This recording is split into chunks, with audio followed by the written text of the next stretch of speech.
بسم اللہ الرحمن الرحیم۔ آج کل عرف عام میں اخلاق کا مطلب یہ سمجھا جاتا ہے کہ آدمی دوسرے سے خندہ پیشانی سے پیش آئے، مسکرا کر اس سے ملے اور نرمی سے بات کرے، ہمدردی کے الفاظ اس سے کہہ دے،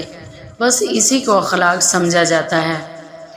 خوب سمجھ لیجئے کہ شریعت کی نظر میں اخلاق کا مفہوم بہت وسیع اور عام ہے۔ اس مفہوم میں بے شک یہ باتیں بھی داخل ہیں کہ جب انسان دوسرے سے ملے تو خندہ پیشانی سے ملے، اظہار محبت کرے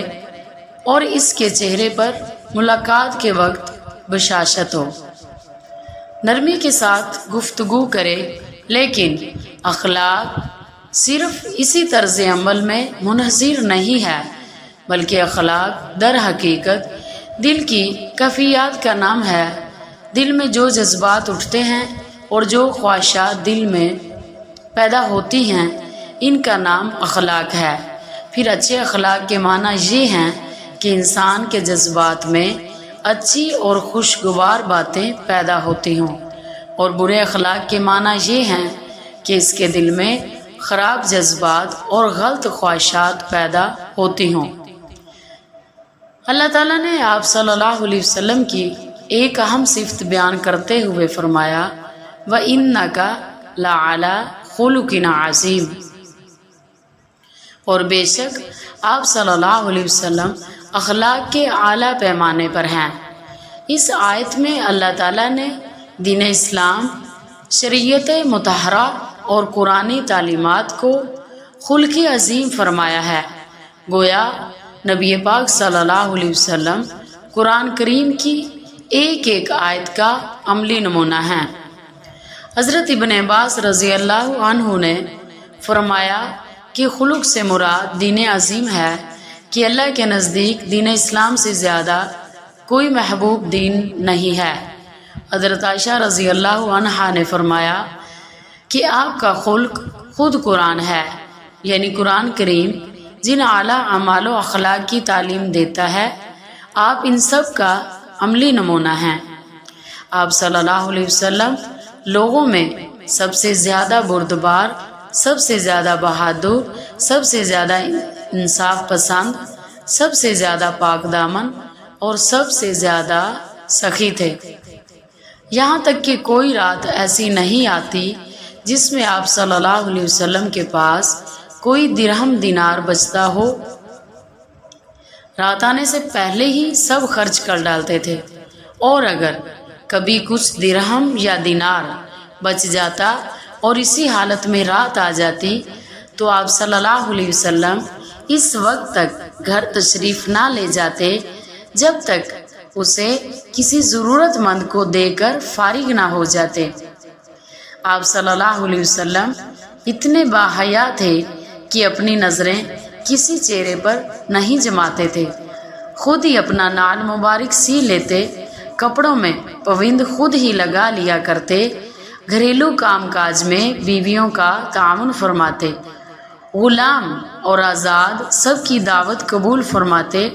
ہدیہ قبول فرماتے، خواہ دودھ کا ایک گھونٹ ہو یا خرگوش کی ران ہی کیوں نہ ہو۔ باندیوں اور مسکینوں کی حاجت روائی میں تکبر نہیں فرماتے، ولیمہ کی دعوت قبول فرماتے، بیماروں کی عادت فرماتے،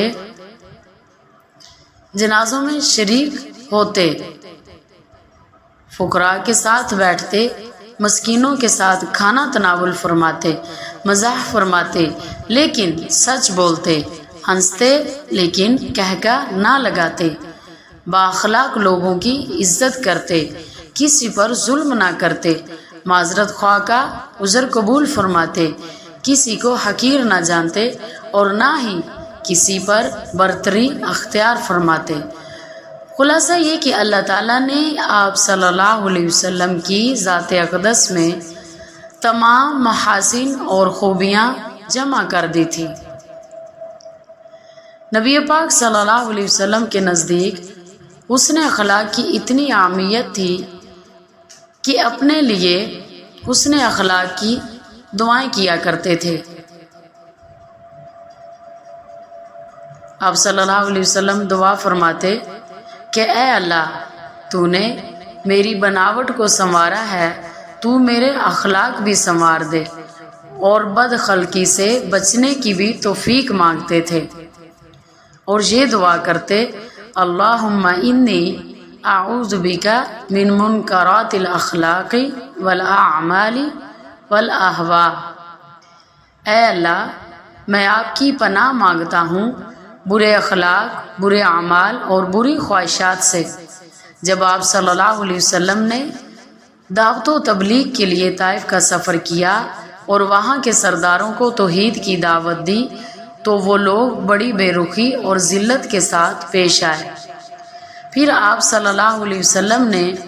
اور لوگوں سے بھی گفتگو فرمائی، لیکن انہوں نے بجائے قبول کرنے کے یہ کہا کہ ہمارے شہر سے نکل جاؤ، اور اسی پر بس نہیں کیا بلکہ انہوں نے شہر کے اباس لڑکوں کو آپ کے پیچھے لگا دیا کہ وہ آپ کا مذاق اڑائیں، تالیاں بجائیں اور پتھر ماریں، حتیٰ کہ آپ صلی اللہ علیہ وسلم کے دونوں جوتے خون کے جاری ہونے سے رنگین ہو گئے۔ ان سب کے باوجود آپ صلی اللہ علیہ وسلم نے ان کو غلط نہیں ٹھہرایا، ان کو برا بھلا نہیں کہا، حتیٰ کہ جب پہاڑوں کا فرشتہ آپ کے پاس آیا اور سلام کے بعد عرض کیا اگر ارشاد ہو تو دونوں جانب کے پہاڑوں کو ملا دوں، یا جو سزا آپ تجویز فرمائیں۔ آپ صلی اللہ علیہ وسلم نے ان کے لیے عقاب اور سزا تجویز نہیں کی، بلکہ آپ صلی اللہ علیہ وسلم نے فرمایا میں اللہ کی ذات سے امید رکھتا ہوں کہ اگر یہ مسلمان نہیں ہوئے تو ان کی اولاد میں ایسے لوگ پیدا ہوں جو اللہ کی عبادت کریں۔ یہ ہیں اخلاق اس کریم ذات کے جس کے ہم نام لیوا ہیں کہ ہم ذرا سی تکلیف سے، کسی کا معمولی سی گالی دینے سے ایسے بھڑک جاتے ہیں کہ پھر عمر بھر اس کا بدلہ نہیں اترتا۔ ظلم پر ظلم اس پر کرتے رہتے ہیں اور دعویٰ کرتے ہیں اپنے محمدی ہونے کا، نبی پاک کے پیروکار بننے کا۔ نبی پاک صلی اللہ علیہ وسلم اتنی سخت تکلیف اور مشقت اٹھانے کے باوجود نہ بد دعا فرماتے ہیں اور نہ ہی کوئی بدلہ لیتے ہیں۔ یہ تھے نبی پاک صلی اللہ علیہ وسلم کے اخلاق جو مختصر بیان کیے گئے۔